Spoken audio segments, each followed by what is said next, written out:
Hey guys, and welcome to another video. As you can see, this will be a voiceover video of the training session that the girls team and I did a couple of weeks back behind a car. I have already uploaded a one or 2 minute long video on my channel. If you haven't checked that out, you can click the link up here in the top right corner and see that. And there were quite a few requests and a little more detailed explanation of the training. So this is what you guys are going to see now. It's a pretty long video, but it's only half of the training actually. And I'm going to walk you through the steps of what we did, the pros and cons of this training, why we did it. And as you can see, I've got the Garmin data as an overlay. The camera is mounted on the bike carriage thing on the top of the car. My boyfriend is riding the car. He actually just started. As you can see, we're kind of on a big road. This is called the Autopista, which is a highway in the north of Bogota here in Colombia, that connects Bogota to the north, with all kinds of cities are in the north. So if you want to leave Bogota through the north, you will end up on this road. So the guy on the left you could have just seen is the owner of the women's elite team that I just joined, and he's also the one basically training us on that day, giving us all the instruction. And my boyfriend in the car, he's pacing us. So we're 4 girls. You will see us in a little while. On the left, there's me in the blue skin suit. There's another girl who has just joined the team in the yellow. You'll see them. Wait for it. Wait for it. Hold on. This is a big surprise. Who else is there? Okay, there's me, there's the yellow girl, and then there's the black girl, the one in the black. She is a very experienced cyclist. She won several championships in track cycling. So she's a track cyclist. She's also a sprinter. You will see that later on in the video where we're practicing sprints. She's very good in that. She's not so much of a climber, even though I'm surprised with how good she climbs, even though she's a sprinter. And there's the girl in the white. She's also a track cyclist. You can probably see that a lot when, taking a look at her physique. Both of them do not have this typically very tiny, fragile, small frame. They're more strong, very strong, firm legs, typical sprinter body. So, okay, we're already started. So the task for my boyfriend was for this practice, the first exercise, basically. You can see in the top right-hand corner, there's the track, kind of like the line, and we're going back and forth that line. So first, you will see this little dot moving upwards. And the first training for this part, until we turn around, is the car going at 50 kilometers per hour. You can check the driver's skills in the top left-hand corner where you can see the kilometers per hour. We're going at 49 at the moment. And basically us going all behind the car, drafting, using the drafting effect of the car. And we're going in rows of 2, so side by side. Since we're 4, it worked out pretty well. And the guy in the back, who's, the owner, the trainer of the team, he was giving us the instruction, and he also had one of these phone kind of things. So he was communicating with my boyfriend in the car. So, when he saw we were all exhausted, he would tell them to go slower. He would tell them, when to turn around and stuff like that. And yes, you can see us rotating. So the point, let's first of all get to the point why we are doing what in Spanish is so neatly called tras carro, which means behind the car, but it sounds so much cooler than in English, training behind the car, drafting, I don't know. So the point is, we were about to go to an elite women's tour of 5 days. And it is very difficult on your own to simulate the speed that you have within, cycling within a big group, within a big peloton. So this is basically what the car simulates. Most of you have watched the 1-2 minute video that I posted a while back, and I said, oh my God, you guys are crazy. This is so dangerous. What if the car hits the brakes and stuff? Well, that's the point. He's not doing that. He's continuously going at 50 kilometers per hour, kind of exactly like what a big peloton would do. And you're just, going behind the car using that drafting effect the same way you would do that riding in the big group. Of course, there's always someone riding on the front, but you would try to save energy drafting behind that person or drafting behind quite a couple of people. And thus, still going fast, but you would not have the wind hit your face, straight away. So we're drafting behind the car, going quite fast, and this way you can see we're all having quite a high cadence, and this is what you're doing. You're teaching your legs to spin high gears at the high cadence using a drafting effect.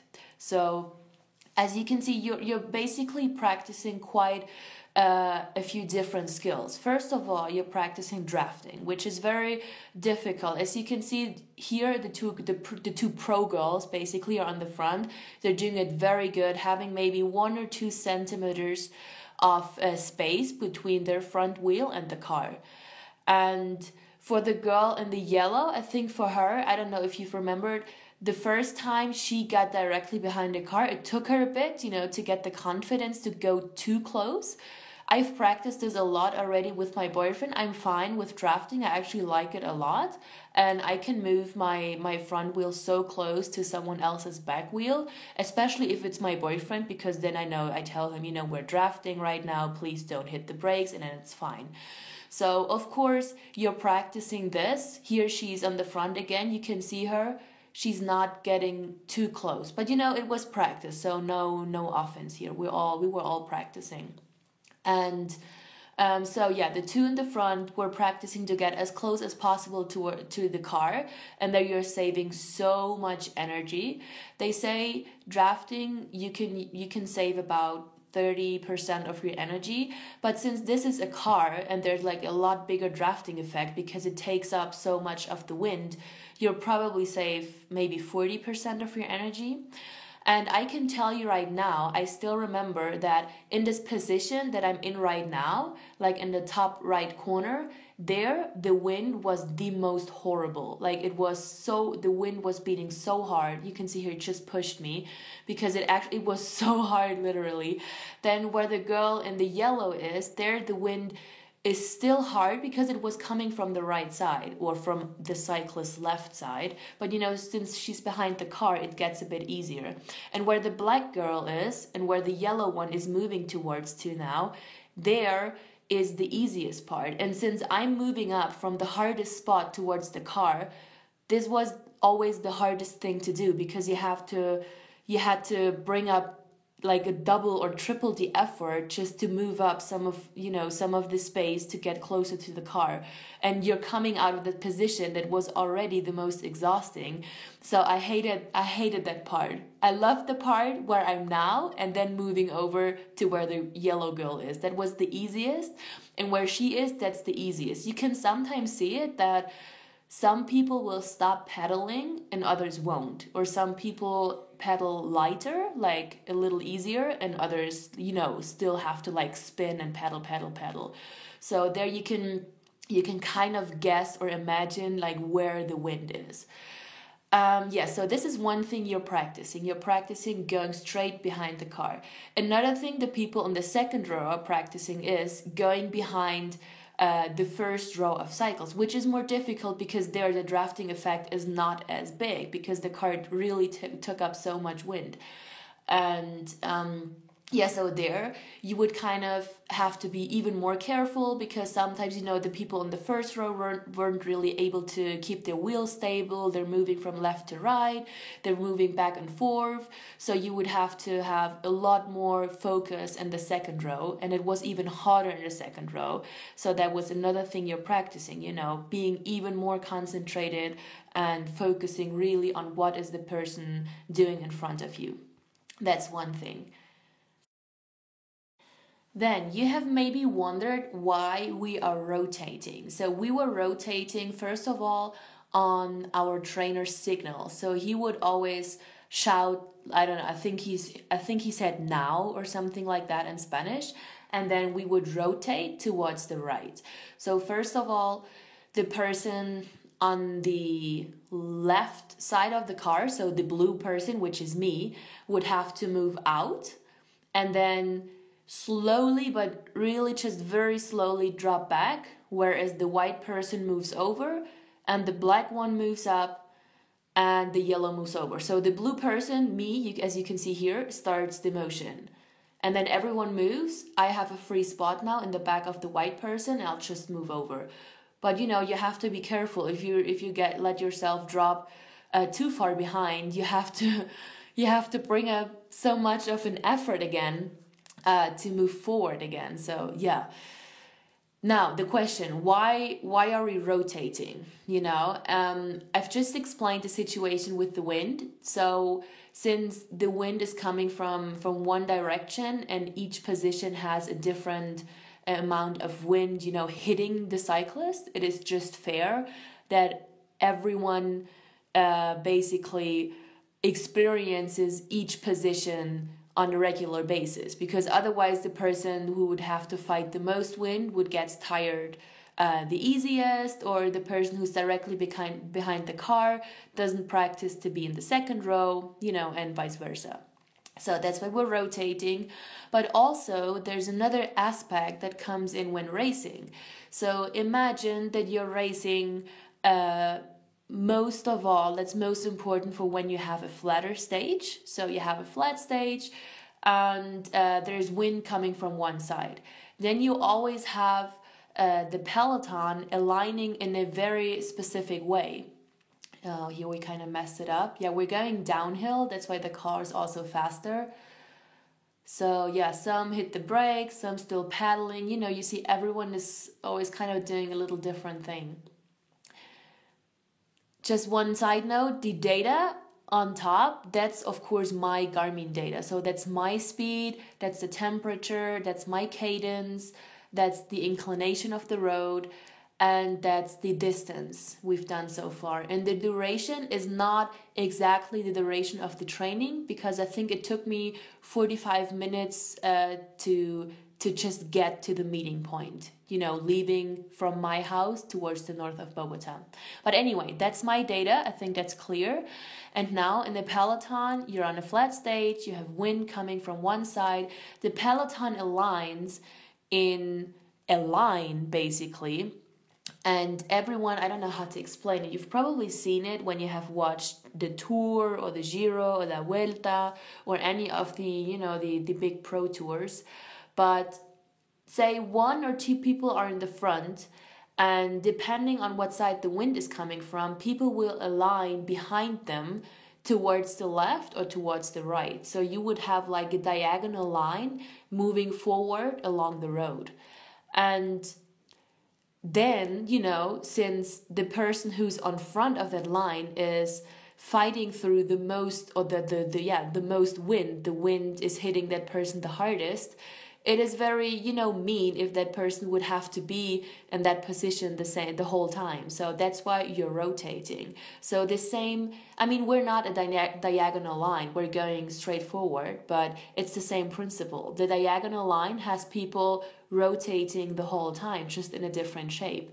And that's basically what we're practicing. And that works on the flat stage with wind, but that would also work in a race situation where various people of the peloton or even of the same team are attacking.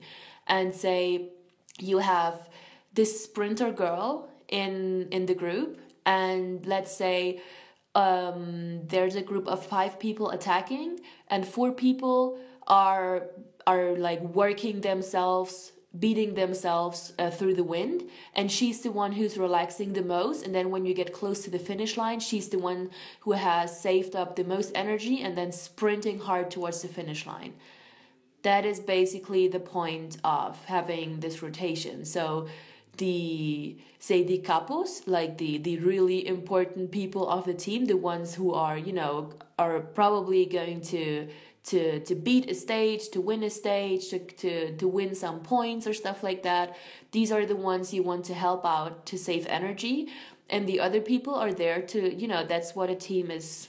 That's why you have a team. So they help you save energy, and then you can sprint forward and win the whole thing.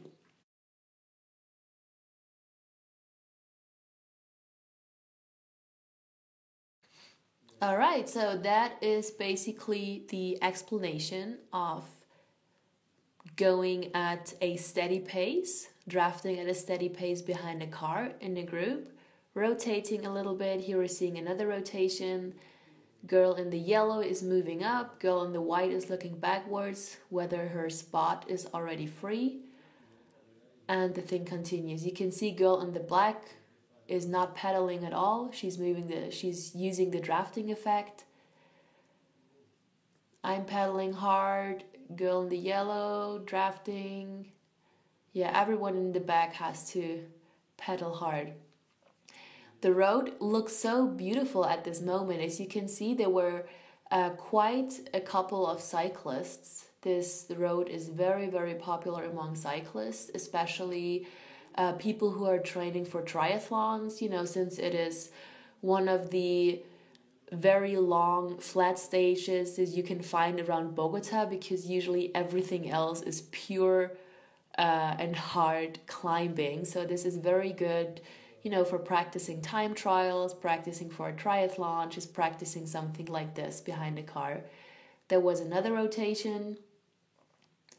And it is very interesting. I can only recommend you to do something like this, just to observe yourself, overcome maybe some of your fears. I know many people are afraid of drafting, afraid of moving very close to someone that is in front of them. You can easily do that even with a motorbike. The motorbike will not give you as big as a drafting effect as the car, but anyway, you can still overcome your fear and trying to move close to the back wheel of the motorbike.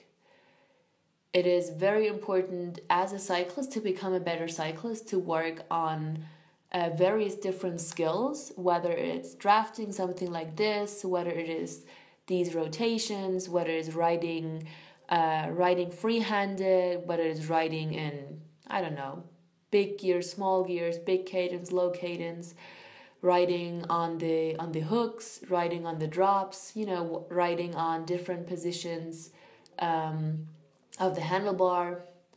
What happened here? I don't know, it seems like someone, whenever the driver, my boyfriend in the car, was not able to keep up the 50 kilometers per hour, he would honk.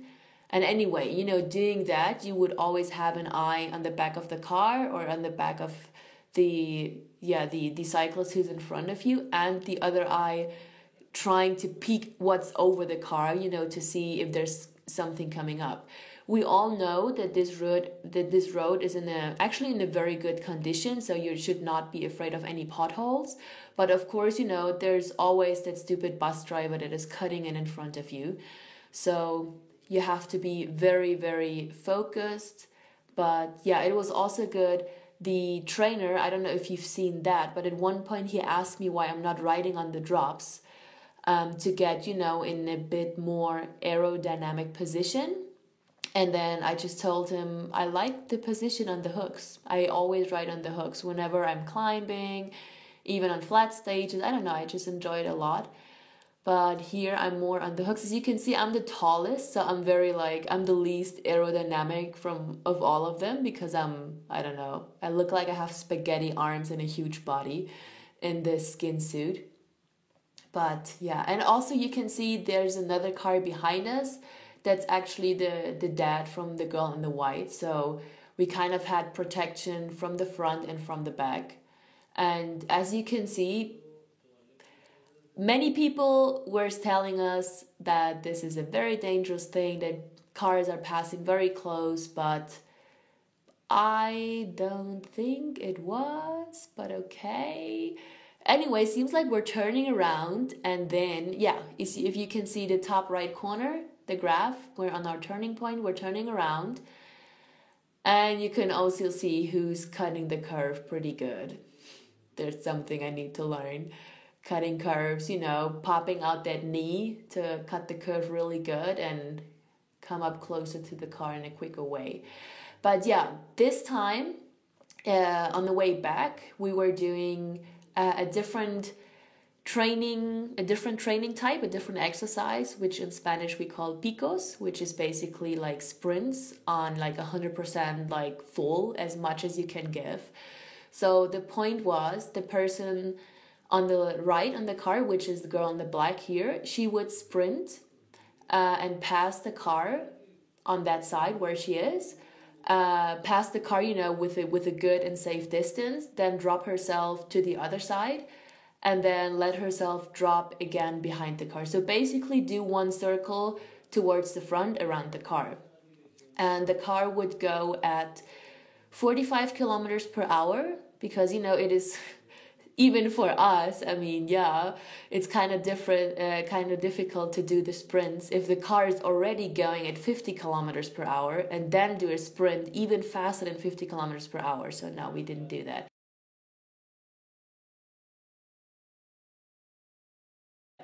We kind of got organized, waited till the road kind of, settled in again. There's lots of to the left and to the right. We waited till everything was normal again. Here, 2 lanes, passing a guy on that's a road bike, yeah. So here she's doing the first sprint. You can already see her, she's so good in sprinting. Very good what she was doing. She was sprinting on the drops, being in a more aerodynamic position, just on full gas, a full. That's what they say in Spanish. Un pico a full. So as hard as you can, as fast as you can. The point is, the faster you're doing the sprint, the quicker you're done. So the slower you do it, the longer you actually have to hold that effort.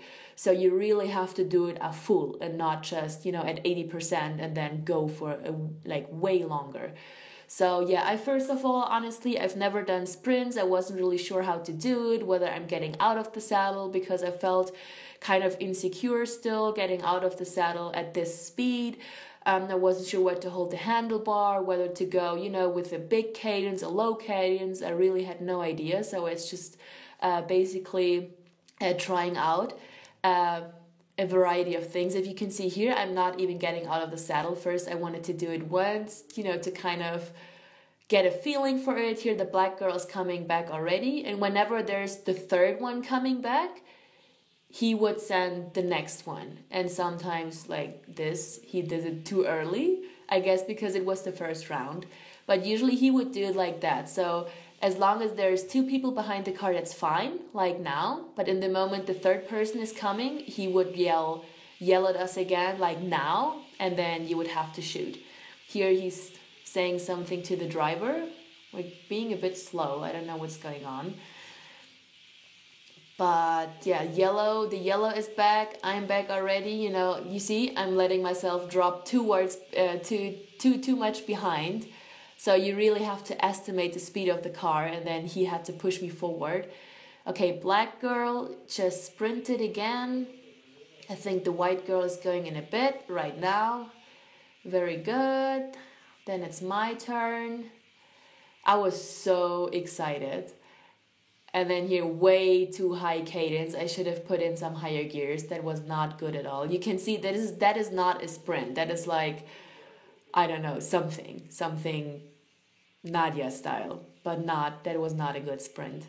But as I said, we're learning. So she did a good job getting out of saddle. I should have done that as well.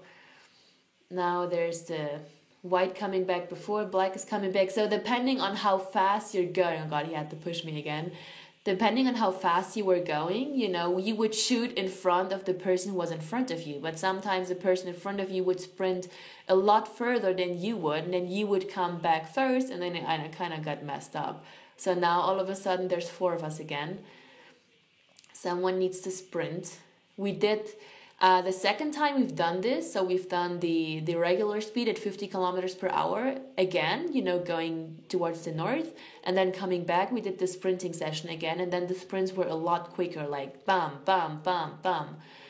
Now she's going, I'm having struggles, you know, struggling moving up to the car again. I think I was exhausted already. We started this training so late, and I had 2 bananas for breakfast, and I can tell you towards the end, I think the second last sprint, I was already undercarbed. So not the best conditions, but it was fun. There was a good sprint of Girl in the Yellow. Now it's my turn again. Miss Spaghetti Arms. Okay, I'm getting out of the saddle. Looks already better, but I think should have put in some higher gears, you know, to get there quicker, to sprint forward quicker. But I see that now, so, you know, observing yourself via video is such a good idea, actually. Okay, so you got the principle of the sprints. You can just look at them, and now I'm going to explain to you why we do that. So again, we were preparing for a 5-day Elite women's tour. And the point is to simulate what happens, you know, in the peloton. So we've already practiced, you know, attacking in the peloton, riding the peloton with a lot of wind, doing the rotation, stuff like that. Drafting, you know, very important. Now imagine there's the peloton of, I don't know, 50, 60, 70, maybe 100 people.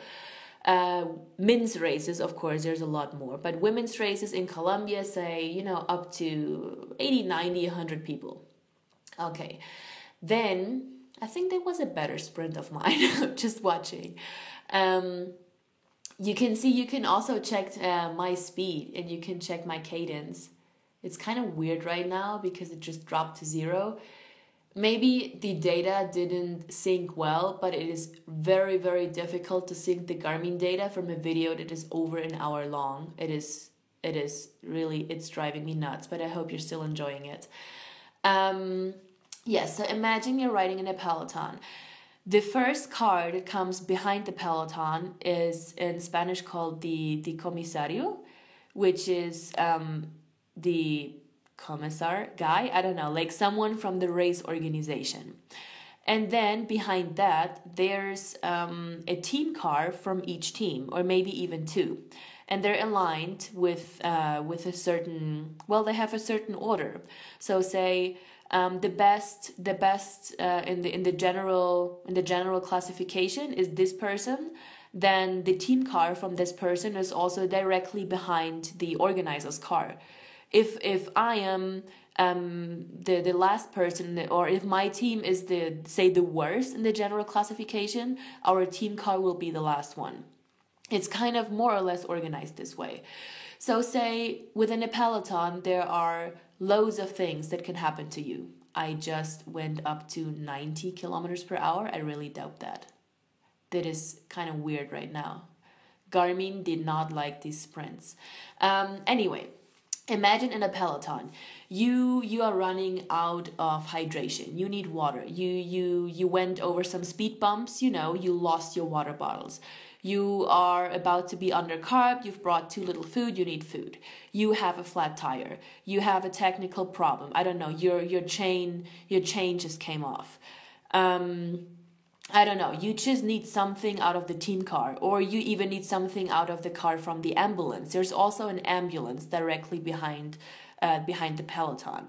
You know, there's something you need. You need to leave the peloton towards the back, then get something, get your flat tire fixed, take a break, you know, get off the bike, have it fixed, or I don't know, put in some new water bottles, and then you have to move yourself forward to the peloton again. And how do you do that? You are allowed to sprint, to draft from car to car. So say you've just picked up the water bottles, you're moving forward to the next car that is right in front of you. You're drafting a little bit, and the moment you're like kind of relaxed again and feel good, feel strong, you're sprinting forward towards the next car. Then you're drafting behind that car, and then you're a bit chilling again, waiting for your heart rate to come down, for your breathing to come down. Then you're sprinting again full to the next car, and you do that until you sprinted to the butt, basically the last person of the peloton, till you reach the peloton. And that's what you do for whatever reason you had to drop out of the peloton. So that is basically that. You're sprinting in front of the car, or in a race situation, you are sprinting behind the next car that is in front of you. You're waiting, you're relaxing a bit. That is when you use the drafting effect, and when you have to really move close to the car, and to really get the drafting effect actually. And then you're sprinting again to the next car. And that is also what you do in a situation when someone else attacks. So say you're kind of towards the front in the peloton, and someone attacks, and you feel good, you feel like, no, that's the leader, I'm like the second in the general classification. I really can't just let the leader go. Ridiculous in my situation, I'm the newbie, but say something like this happens and you want to follow an attack. So then you sprint forward until you're with the person who attacks, or with maybe even the group of people who attacked. And then you're putting yourself behind them, placing yourself behind them using the drafting effect. That's exactly what we're doing here. And of course, if you're in the back of the peloton, you probably won't be able to follow any attack that's happening in front of the peloton. But in case you are in front, you could definitely use that. So, no, something is off with the synchronization. I'm going very fast at the moment. That is not true. But yeah, just, use your common sense. You can see me pedaling. I am not going that fast. And it's going like up and down 100. Oh yeah, 100, from 100 to 0. Seems like I just crashed. And it's back to 49. I don't know, something is very weird with the kilometers per hour. Whoa, now it's having fun. No, it looks like I'm on a roller coaster, like taking full stops and then shooting forward again. No, something is really off. I'm very, very sorry. The kilometers per hour sometimes look more like my cadence, sprinting forward, having a high cadence, then relaxing, having like no cadence at all. But weird.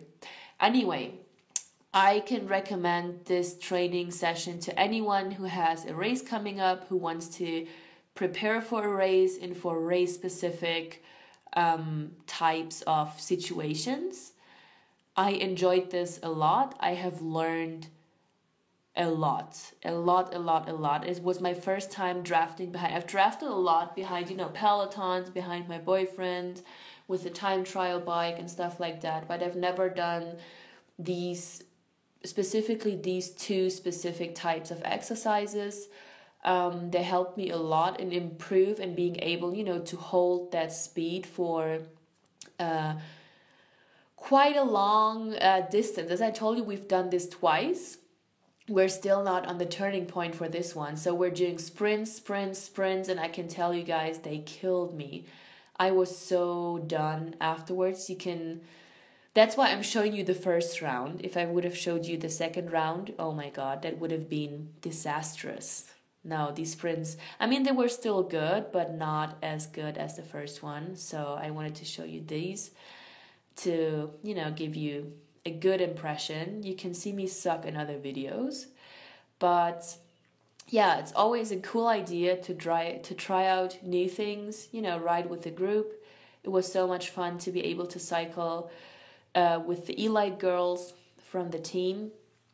And I will have this video running for a couple more minutes so you can enjoy.